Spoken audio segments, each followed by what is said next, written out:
મારું નામ રાહી કલ્પેશભાઈ શાહ છે અને હું ફર્સ્ટ ટાઈમ વોટ કરી રહી છું અને મારી ઉંમર છે 22 અને હું ફર્સ્ટ ટાઈમ વોટ કરી રહી છું, પણ હું બીજાને પણ ચાહું છું, બધા યુથને પણ ચાહું છું કે એ લોકો અહીંયા વોટ કરવા આવે અને આપણા દેશને આગળ કરે to represent one of the model for representing India globally. So I requested all the youths to come to vote for their country.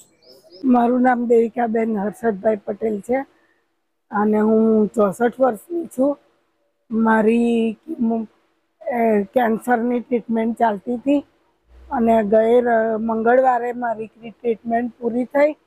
Chemo છેલ્લો લીધો મેં, પણ મને થયું કે મતદાન તો કરવું જ જોઈએ, એટલે આટલી ગરમીમાં પણ હું મતદાન કરવા આવી છું અને બધાને અપીલ કરું છું કે મતદાન કરવું જ જોઈએ આપણા દેશ માટે અને આપણા સમાજ માટે. આટલું તો આપણે કરી જ શકીએ. શારદાબેન કાંતિભાઈ શાહ. જી, આજે તમે મત આપવા આવ્યો છો, શું કહેશો?